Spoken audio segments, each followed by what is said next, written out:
Thank you. Thank you for your consideration of our budget. Thank you so much. Appreciate it. And you go forth and keep doing what you're doing. Thank you, Madam Chair. The counties appreciate it, I know. Okay. Second item on the agenda, Public Defense Commission. And with the Public Defense Commission is our former member, Representative Darrell Bolts, who stayed busy and active helping the state. Thank you so much. Floor is yours for opening statement. Thank you, Madam Chair Bell, Madam Chair Keogh, members of the committee. My name is Kimberly Simmons, the Executive Director of the Public Defense Commission. I thank you for your time this morning and your consideration of our budget request. State Public Defense Commission, as many of you know, was established in 2014. We were granted additional duties and powers in 2016, sort of in response to the ACLU lawsuit that was filed in 2015. Our purpose is to improve the public defense delivery system throughout Idaho. Our goal is to establish standards and provide resources to the counties so that they may provide representation to Idaho's indigent citizens that's required by the Sixth Amendment to the U.S. Constitution, but as well the Idaho Constitution, Section 1, Article 13. The commission is comprised of 7 members, one of which was already introduced, Mr. Chair Bowles. But we also include 1 representative from the Idaho Association of Counties. We also have 1 member representing public defenders across the state. The office staff in support of the commission's work includes the Deputy Director, Ms. Kelly Jennings, who is present here as well, our office manager, and 3 full-time regional coordinators, and myself, the Executive Director. Since I was before you last year, the commission has realized several accomplishments. We promulgated the very first set of indigent defense standards for Idaho. They were approved by the legislature, and we're currently reviewing compliance with the assistance of our regional coordinators. We approved and dispersed the second round of indigent defense grants to the counties. 43 counties applied and were approved for this grants, and this aids the compliance of the standards or otherwise help the counties improve their public defense delivery systems. We approved and dispersed over $350,000 in extraordinary litigation costs. This helps relieve the burden of the unusual costs associated with public defense cases that are uncommon or require uncommon resources to defend. Through the assistance of our newly hired regional coordinators, we engaged every single board of county commissioners this year, and we've also been able to engage and meet with several of our public defenders. We completed an almost year-long study of Idaho's public defense system through a workload study that was conducted by Boise State's Idaho Policy Institute. We are anxiously awaiting those results. We expect those in about 3 weeks. We hosted 4 different training seminars for Idaho's public defenders, totaling over 30 continuing legal education hours. We also dispersed scholarships to public defenders, including members of the State Appellate Public Defender Office to attend trainings that they can no longer or not get inside Idaho. We also proposed and finalized a second set of indigent defense standards that are currently before the legislature for approval. With our proposed FY2019 budget request, we will continue to collaborate with the counties, provide training for defending attorneys, promulgate additional indigent defense standards, and research the most efficient and cost-effective way to establish a public defense system in Idaho that ensures constitutional representation for all of our indigent citizens. Our request for an additional $10,000 will support the addition of 2 members of our commission. We propose adding an additional representative from the counties and a defending attorney. I believe this will ensure improved representation of the different regions of Idaho and its varying public defense systems. Thank you so much. Mr. Hoskins, shall we go to the 2017 actuals? Thank you, Madam Chair. On the screen and on page 1 of your packet is an organizational chart for the commission. As you can see, the commission has a total FTP appropriation of 6. It's composed of 1 budgeted program within 1 budgeted division. For fiscal year 2017 actual expenditures, you can see on DU1 that the commission had a total appropriation of $5.7 million, all from the general fund. 87.4% of this appropriation is made to be pass-through funding to be provided directly to counties for use for their public defense delivery systems. On page 9 of your packet is a summary of all those amounts that were provided to each county. In terms of object transfers, you can see that $40,000 in personnel costs was moved down to operating expenditures. It mainly consisted of $7,300, which was used to pay a consultant to review that workload study that was conducted by Boise State. $18,100 was for additional public defender training that's provided directly to county public defenders. And this was above and beyond the appropriation that the commission currently has for that training. And then $12,400 was used for additional staff training. In terms of reversions, $166,700 in personnel costs was reverted. This was due to 3 vacant positions for the commission's regional coordinators, which were vacant for most of the year. $790,900 was in trustee and benefit payments, and this was attributable to the fact that the agency's maximum statutory obligations to counties was exceeded by its appropriation by $797,200, and also the agency's discretionary obligation to counties was exceeded by its appropriation for such purposes by another $9,100. If you're doing the math, you probably wonder why the reversion amount doesn't show $806,300, and that was due to a bit of an accounting anomaly at the state controller's office. $15,355 in encumbrances was liquidated in fiscal year 2017 instead of fiscal year 2018, and that essentially results in the controller's data double counting that amount as an encumbrance and an expenditure. And this report is generated from the state controller's data. In terms of dedicated fund cash flow, there is none because this commission is entirely funded from the general fund. So with that, we can move into the fiscal year 2018 appropriation, which is on the screen. As you can see, the agency was provided with one line item, which included a net zero object transfer of $40,800 in trustee and benefit payments to personnel costs in order to provide additional funding to be used primarily for salaries to recruit and retain the regional coordinators, which have since been filled.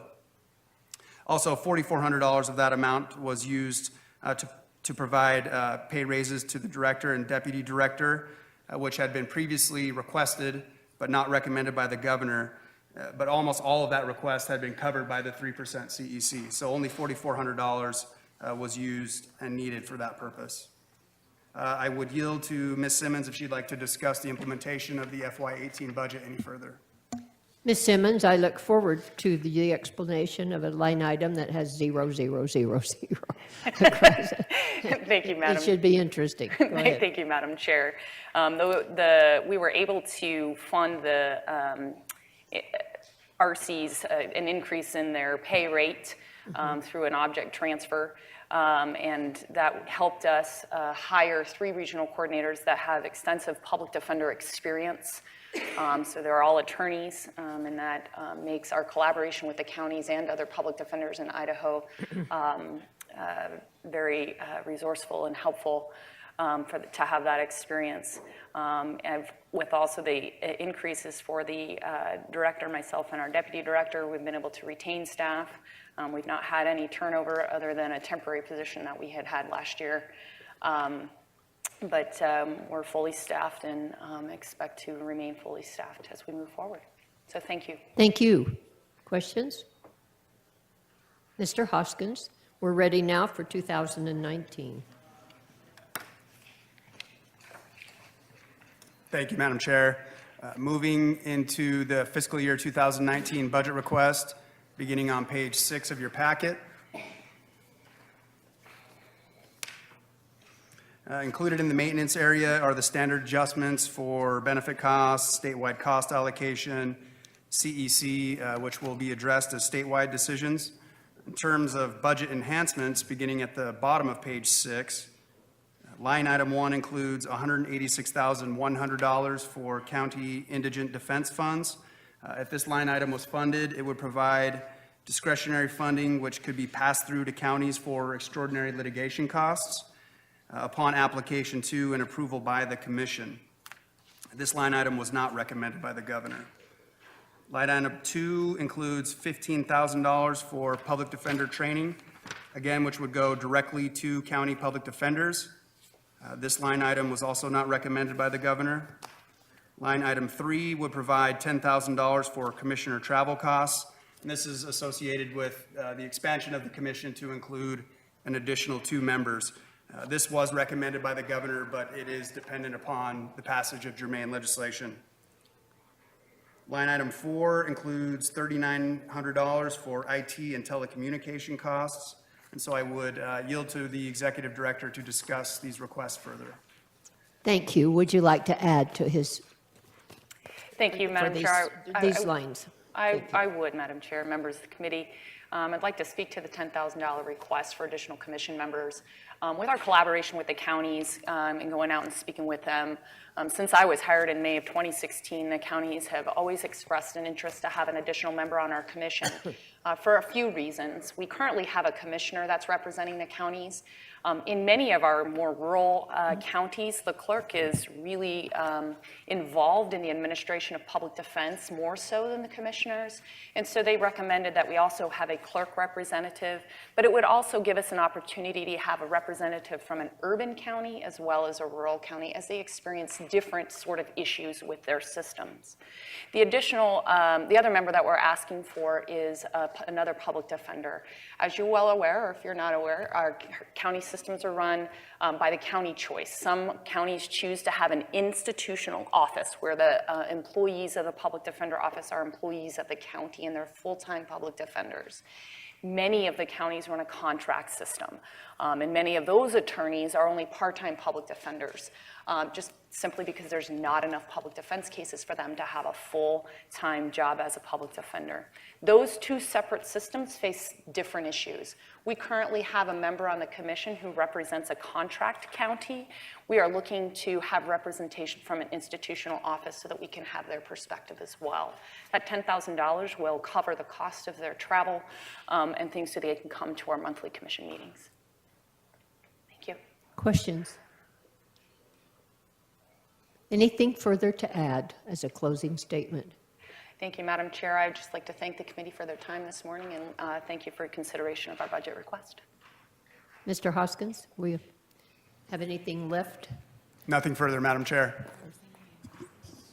Representative Anderson for a question. Madam Chair, if I may. You have the floor. Thank you. If you'll just get the mic right close. I just wondered, Mr. Hoskins, if we could get a little more of an explanation on the county indigent defense funds, and maybe it appears that the need is less than what has been allocated, if I'm reading this correctly. Mr. Hoskins? Thank you, Madam Chair. Representative, it's not so much a function of the need, it's a function of the statutory distribution formula. There's a formula that takes the first 3 of the previous 5 actual fiscal year expenditures for the counties and calculates a maximum amount. So basically, what you can see here is that each of the counties received its maximum distribution in accordance with law, and that amount is going to continue to increase as the county's actual expenditures continue to increase. So it's really just a function of the look-back formula. And follow up, if I may, Madam Certainly. Chair. Go right ahead. If that's the case, and if the money's needed, then I'm wondering why the governor didn't recommend that it be funded. We would have to ask the governor's office. Would you yield to that question? Madam Chair, I'm Adam Jarvis with DFM, and Thank you of course so I much. would yield for that question. Thank you very much, Madam Chair. The answer is that the governor is recommending that the commission absorb any of these additional costs within its current funding level. As you can see by the chart provided from Mr. Hoskins, the formula grants and the merger incentives, or the joint grants, are obviously underutilized at this time. So to add more money into the pot when all of that money is not being currently utilized didn't seem to make a lot of sense. Thank you, Madam Chair. Mr. Jarvis, is that that pot you're saying then is flexible? The governor would encourage the commission to fully utilize all the funds at its disposal. So, and I hope the executive director corrects me if I'm wrong on the timing of this, but at the beginning of the fiscal year, the commission knows where those formula grants are going to go and how the utilization of those formula grants. So as you can see just by the chart provided by Mr. Hoskins, at the very beginning of the year, they already know that they're going to have 440, at the beginning of FY17, they knew that they were going to have $447,000 left over at the end of the year. So if they know that, the governor is encouraging them to utilize those funds that are appropriated in trustee and benefit and move those funds to where they're needed as far as it comes to the training that was requested, as far as it goes to the indigent defense grants, increases there, and fully utilize those funds to support public defense in the counties. Thank you, Mr. Jarvis. Question? Co-chair. Thank you, Madam Chairman. I'd like to follow up on that and ask the director. I hear consistently from my county commissioners in Bonner and Boundary County that this program's not working for them. And they want more money, or they want the state to take over the system altogether. And I thought I just heard that there might be some flexibility in funding. Is that true? Or I'm hearing a disconnect here between what I'm hearing from my commissioners and what I'm hearing this morning. Can you help me with that? Ms. Simmons? Thank you, Madam Chair. Senator Keogh. I think I can help a little bit. Mr. Jarvis is correct. So when we hit the beginning of a fiscal year, we will know how much we need. We already know actually for FY2019 what we're going to need for the maximum eligible amounts that the counties can get based on that calculation that Mr. Hoskins was talking about. We know that this year, the current appropriation, I'm going to call it the trustee and benefits bucket. That's where all our county money is. And so in that bucket, we're appropriated $4.2 million and change, as you'll see on that document there for the grants. But we know for FY 2019 that the formula grants actually exceed that based on county budgets. But their expenditures. We base it on their expenditures. So we know we'll exceed that. We will know May 1st when we get all the county grant applications if any additional counties will be joining together. So we'll know on that day whether we're going to need any more of that $450,000 that's appropriated for the merger incentive grants. And so we'll know whether or not we're going to have any of that money left over. And then the extraordinary litigation costs, those are applications that are accepted throughout the year. And so we don't know what kind of funding requests we're going to get for the counties for that. Many counties, not just Bonner and Boundary, have indicated that the current formula for the indigent defense grants is not enough for their county. That's true for some counties who, when we got the grant applications this past year and we were asking how did you use your grant funds, some had expended all of their grant funds already halfway into their year. There were some that hadn't even touched them yet. A lot of that, though, is education.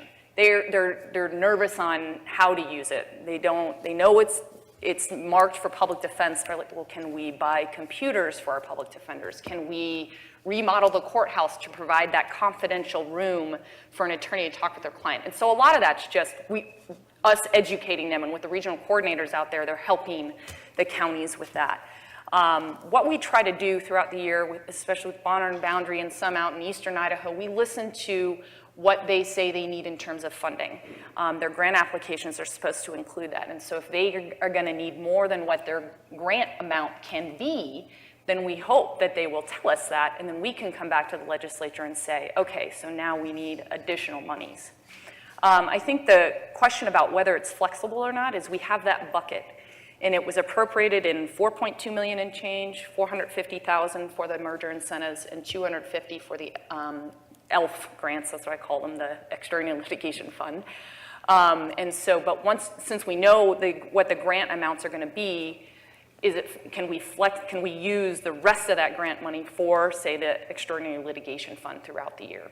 And that's the question. And I think that is what I understand from the governor's office, is that we can move the money around in the bucket as needed. Co-chair, I'm going to ask Mr. Hoskins also, who tends the buckets. on our watch, that he weigh in, please. Thank you. Thank you, Madam Chair. I think you've heard a lot here, and I think just to clarify, in terms of that allocation, as you know, it's all allocated to trustee and benefit payments. So technically, legally, there's nothing that would prohibit the commission from using, let's say, the merger incentive funding for the formulaic grants. However, if you go back to the interim committee that created the commission, that also created the recent additions to the Public Defense Act, which dramatically changed the face of public defense in this state, and also recommended a certain amount to be funded by JFAC. These were 3 separate and distinct allocations. And if they were not used for those purposes, they were to be reverted. If you look at the statement of purpose and the motion that was made in JFAC for that trailer appropriation, they were very specifically made for those purposes. So it's up to this committee to decide how those allocations are going to be. And to go back to Mr. Jarvis's comment at the beginning, that is true. If you look at the total amount that they have for T&B, they don't necessarily need any new money if you use, say, some of that unobligated funds from the merger incentive. So this committee does have the opportunity to use existing T&B appropriation to satisfy that statutory obligation for the formula grants. Thank you. Senator Lee. Thank you, Madam Chair. Thank you, Ms. Simmons. My question has to do with the overall study that you referenced. I know we put some, maybe not significant dollars, but some dollars to that. And then you also talked about $7,500 for a consultant to review the study. And I know that those rules are going to be coming through the Germain Committee. So as we look forward, in reference to what you've already described, if we're putting, I think we're going to anticipate a request to have some either ceilings or arbitrary caseloads on these public defenders. What do you see as far as tension on the budget looking forward? I don't think that I see much in that.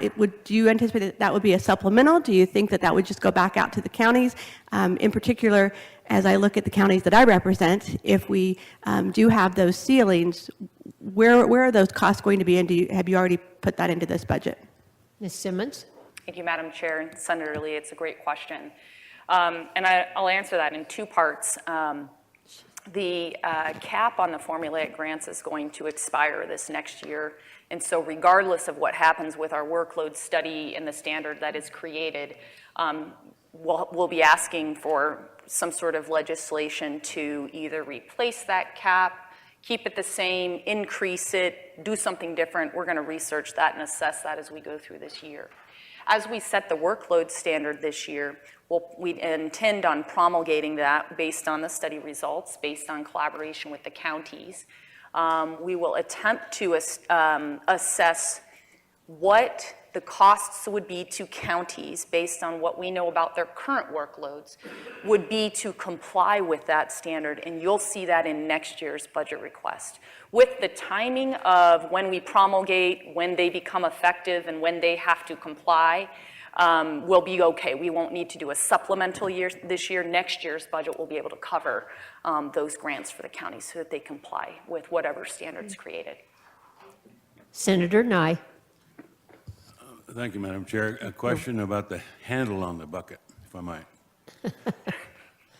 Director, I'm looking at your training item on page 7, request for training of your attorneys. And you mentioned that they have to be trained according to the public defender standards. And I think as lawyers, they have to get so many credits every 3 years, I guess. So how do you do that with no money? Ms. Simmons?